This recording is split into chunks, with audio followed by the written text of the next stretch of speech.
Hi, this is Peter And Marzano. this is Gabby Marzano. And Peter, this seems like a very familiar place for the Hawks. And yeah, it really is. The Hawks have experienced deficits in the series early on for really the past few years. After being down 2-1 to the Boston Bruins, 3-1 to the Detroit Red Wings last year, and even this year being down 2-0 to the St. Louis Blues, the Chicago Blackhawks know what it's like to be down in a series. And typically, that's when they play their best hockey.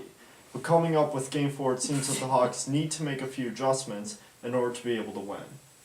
And Peter, Michael Handzus is just too slow to be playing out of line with Patrick Kane. And really, that's the case. Michael Handzus has really been a slow player recently. We had this problem last year in the Stanley Cup playoffs, and we're seeing it again this year. He's too slow to be on a line with, the finesse likes of Patrick Kane. The thing is, with a very physical team like the Los Angeles Kings, the Hawks need to beat them with speed and finesse. And that means they got to play guys like Peter Regan, maybe call up Teuvo Teravainen again. You got to look at Jeremy Morin. Guys that are able to have the speed and the finesse to be able to combat the Kings offensively. Because right now the Kings are outdoing them in grit, and they're even outshooting them on certain occasions. So it's really important that the Hawks are able to combat them with their finesse and skill instead of just putting an older, slower guy on the ice. It's really not going to give them much of an advantage.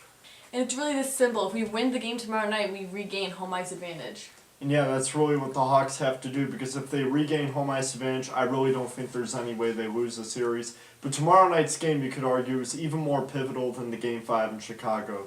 Because if you see the Hawks lose tomorrow night, that puts them down 3-1, and the Kings have 3 shots to win one game. So it's really a double-edged sword with tomorrow night's game, but I like the Hawks' chances if they come out facing this adversity. As Jonathan Toews said earlier this week, you have to play PO'd. That's what this team's going to have to do. Get support from other guys on this team, be able to move forward, and try and win Game 4 tomorrow night. So, Gabby, what's your prediction for tomorrow night and the rest of the series?